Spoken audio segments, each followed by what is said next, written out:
those engines are carrying people on the airplane, trying to figure out who I am, who I want to be. Luck is the intersection of preparedness and opportunity. Welcome to EGR Pod, where engineers tell their stories. In this episode, we meet Alex, a mechanical engineer who has worked for Pratt and Whitney for 25 years. Welcome to EGR Pod, Alex, and thank you for being here today. Thank you. I'm curious to know when you decided, or if you knew when you were young, that you wanted to become an engineer. What led you to pursue engineering? I guess when I was little, I always enjoyed putting things together or fixing things or something along those lines. And I was pretty good at math and science classes. And I guess along the way in school, engineering seemed like a natural fit for me. So in high school, I enjoyed having this terrific chemistry teacher who had sent me a brochure on some engineering summer programs. And when I looked into it and applied, I got in, and those intro to engineering classes over the summer really piqued my interest of the different fields that were out there. And they had introduced like civil engineering and mechanical and electrical and different disciplines in engineering that when I was part of that program, it showed me what the different potential career paths could be in engineering. And for me, some of the field trips that they had organized with those camps was very enlightening in understanding what the different fields would encompass. I think with the civil engineering, they had given us a tour of a water treatment plant. All of that was very interesting, but I also knew I didn't want to do that. So good and bad from that perspective. And some of the ones that were more mechanically related were what piqued my interest more, which is what led me to apply to go into mechanical engineering. So when you did get to your undergraduate institution, did it all seem to make sense? All of those things that you were expecting going in? Did it feel like you were on your way to doing something in those fields? Yes and no. I would say freshman year was a big shock for me. I was suddenly in an environment where everyone around me were super smart. And some of the classes I was taking, I don't feel that I was fully prepared for. And so it was a little bit humbling in taking an advanced physics class. So it was great that I had gotten AP credit for physics and was able to skip out of that first class.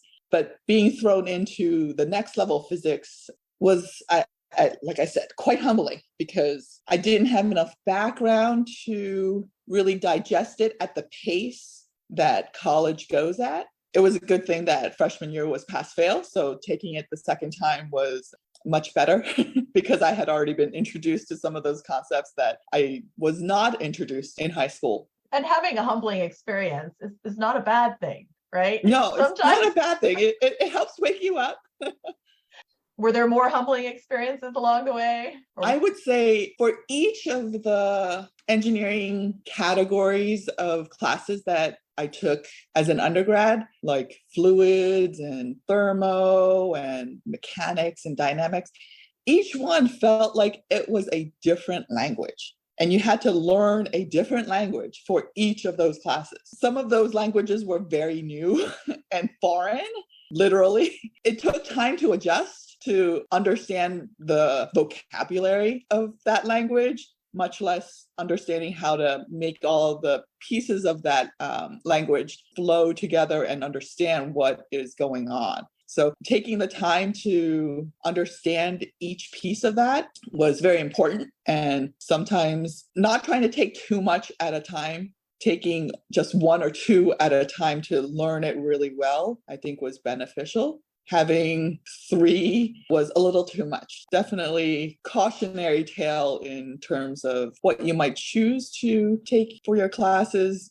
Don't be overly ambitious in trying to get everything done at once. Sometimes you do need the time to get your building blocks in, understand your vocabulary, and then advance from there because these are difficult concepts. Not everyone takes to it immediately. And certainly things can click pretty well once you understand the basics, but If everything is flying by you too fast, it's difficult to try to always be catching up.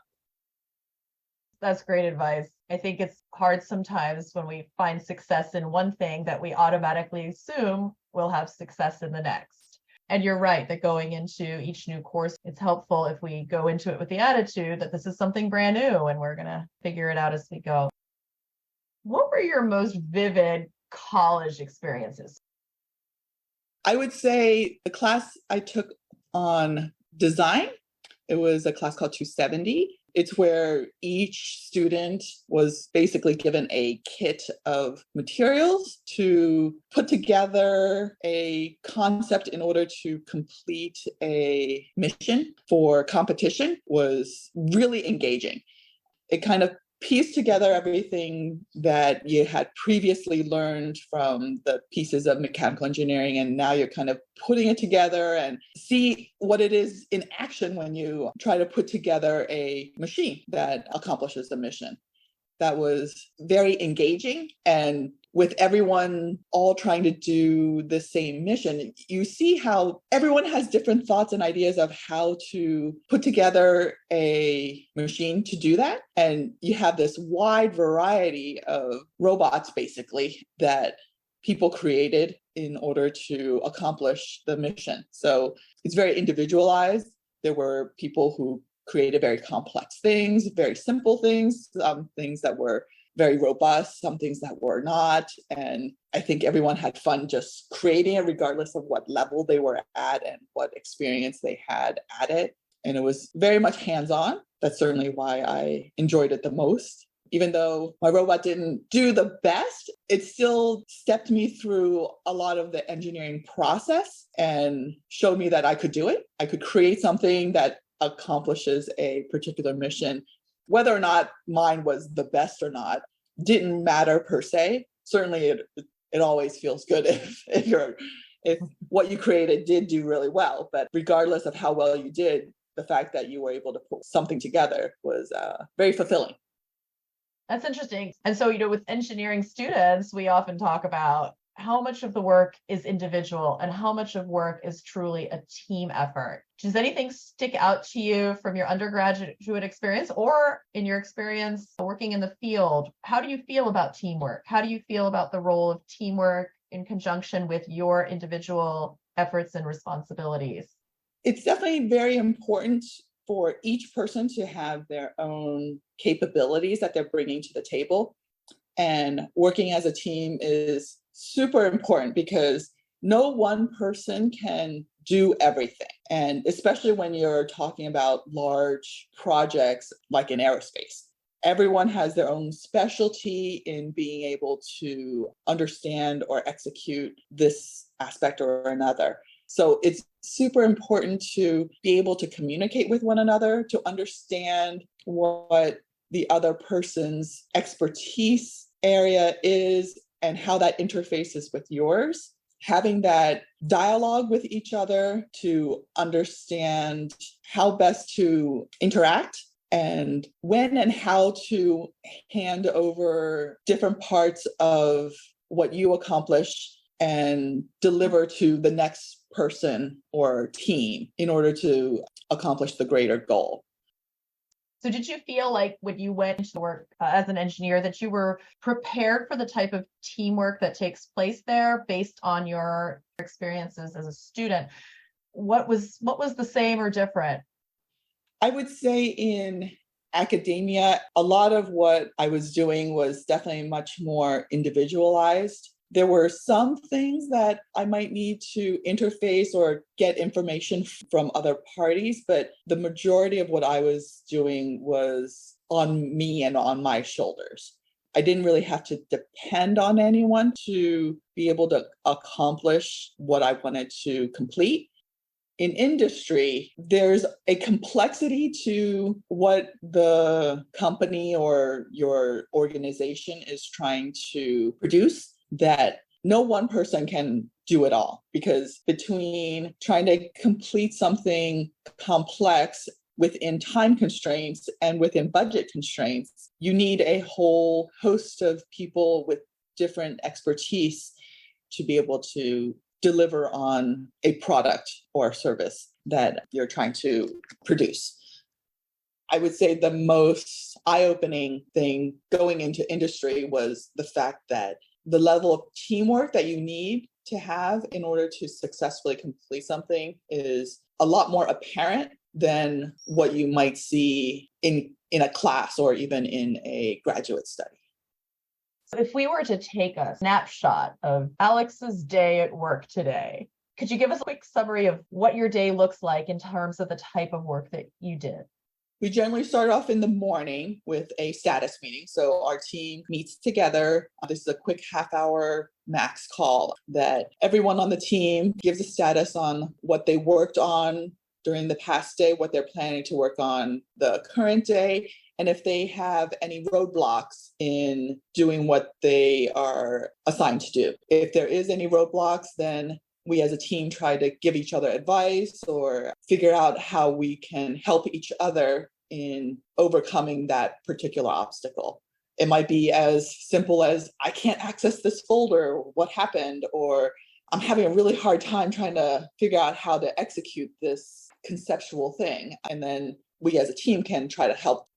After the status meeting, during the day, there's probably a sprinkling of different meetings where I'm interfacing with people of different expertise areas that I might need to talk to see what our current status and plan is for our next milestones and whether or not, if anything has changed in terms of schedule or any surprises on whether or not things are being accomplished at the expected rate. And then there'll be some portion of the day that I will have to actually concentrate on doing the engineering work. Sometimes my day is so full of meetings, I don't have time to execute what I was supposed to be doing. So other days I might have just one or two meetings, and then I have the bulk of the day to actually do the work that I was promising I would do.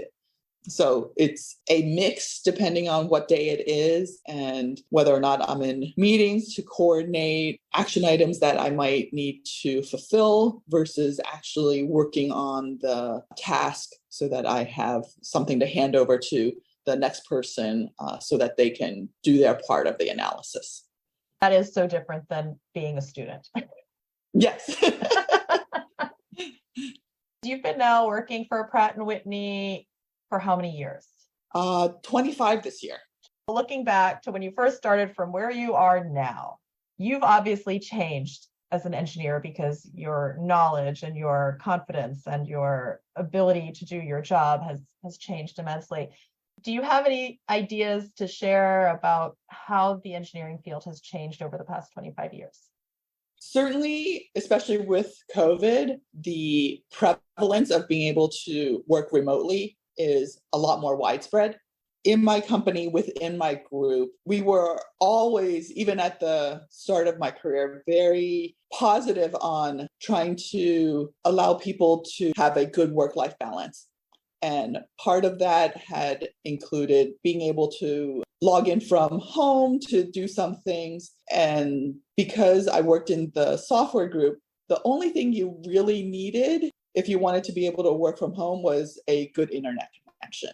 And so long as you had a good connection, you were able to basically work from home. So this was relatively rare in general industry, but our group was very proactive in the fact that with software and testing, you needed to be able to take advantage of any time of day to be able to run the tests. And whether the tests were run at second shift or third shift, you still needed some people to be able to have access to that. And certainly not everyone can be on site during second and third shifts. So having that remote capability allowed many people in our group to help fully utilize the capacity of the testing facilities. So between then and now, I do see that a lot more areas within the company are certainly capable of doing that remote level work, especially through COVID. The prevalence of that capability was relatively rare at the start of my career, whereas now it's widespread. And I think across multiple industries, there's a lot of people who are now able to work remotely, whereas in the past that wouldn't have even been possible. it occurs to me that our listeners probably aren't familiar necessarily with what Pratt and Whitney does. So you were mentioning testing. I know you can't be specific about what you're doing, but can you give just a short summary of the type of industry you work in? Pratt and Whitney produces jet engines, and specifically within my group, we work on the FADEC software. This FADEC software is basically what controls what the engine does.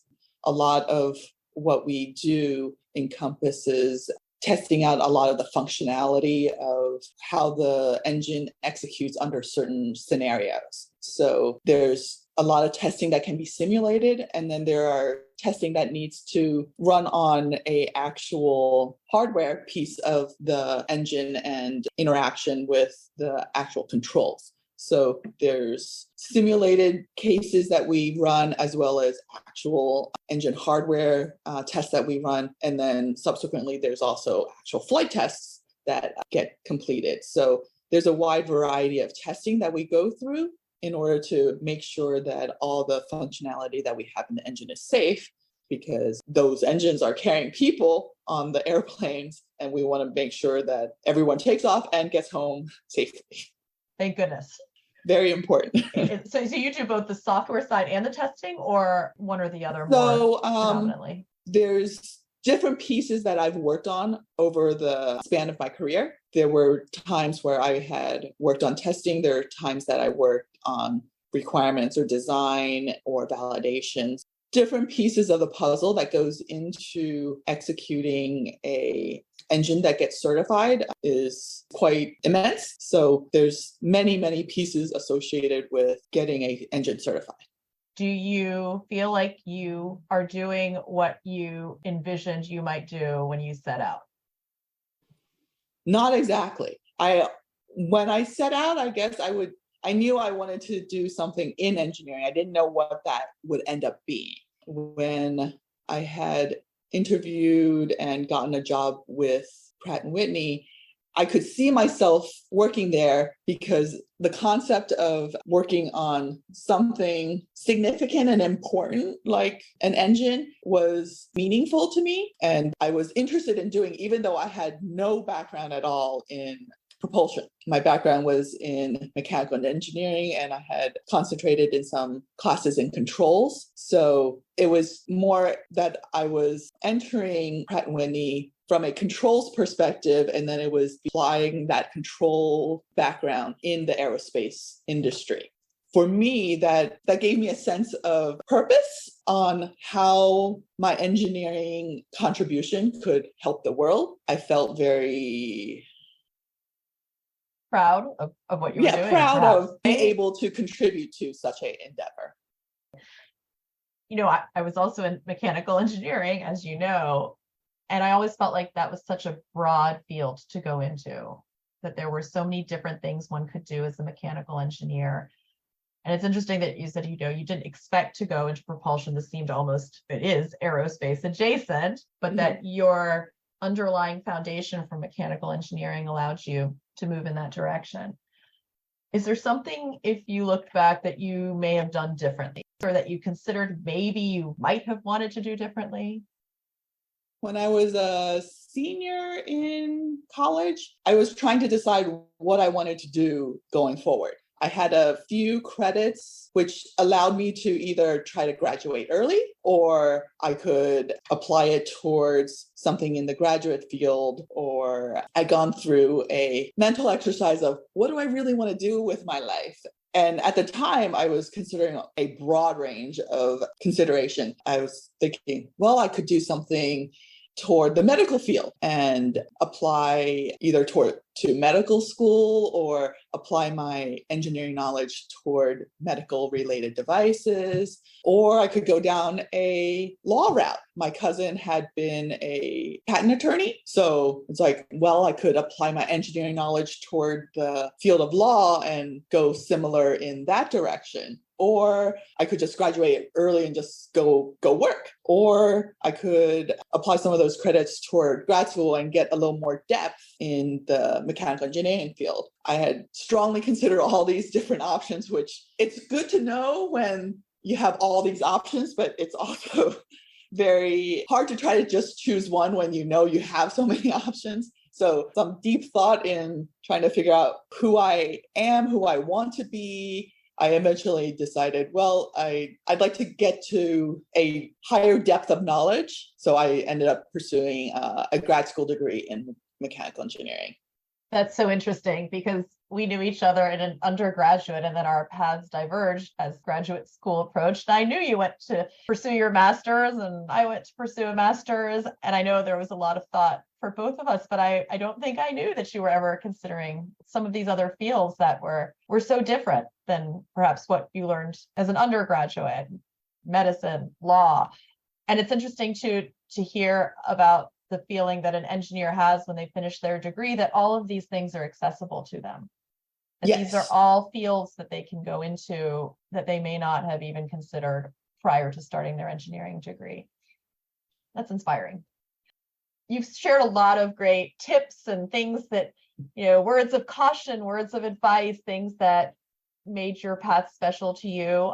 Do you have any remaining words of wisdom to share with anyone who might be listening?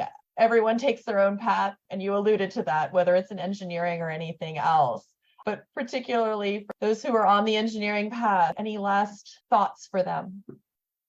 I would say pursue what you're interested in. Sometimes that takes a little deeper thought, but wherever it is that you find an interest in, it will lead you in the right direction because fundamentally it's part of who you are if that's what interests you, and you can't go wrong with that. The other thing I would say is something I learned somewhat recently from a comment someone made is that luck is the intersection of preparedness and opportunity. So you could have good luck or bad luck depending on how well prepared you are and how well you are in identifying an opportunity. You could be super well prepared and not see an opportunity, and subsequently it could be considered bad luck that you didn't stumble across something. In reverse, you could be well prepared and see an opportunity and subsequently have this opportunity that with your preparedness would drive you forward to quote unquote great luck. So I would say any field in engineering is great in preparing you for life. It helps teach you how to think, how to solve problems, how to overcome lots of issues because you're thinking through lots of issues that might come up. And it's a great way to be prepared for good luck. So I would say engineering is a great way to go. And I hope everyone keeps their eyes open for opportunities so that they have great luck in combination with their preparedness. I feel pretty lucky that we had the opportunity to do this today. I hope we were sufficiently prepared. Thank you so much for sharing your experiences on this podcast, and best of luck to you. Thank you. And thank you to our listeners. This podcast is produced by Nina Lord and supported by Northern Virginia Community College. For information about engineering at Nova, please visit us at nvcc.edu or on Instagram at EGR_AT_NOVA.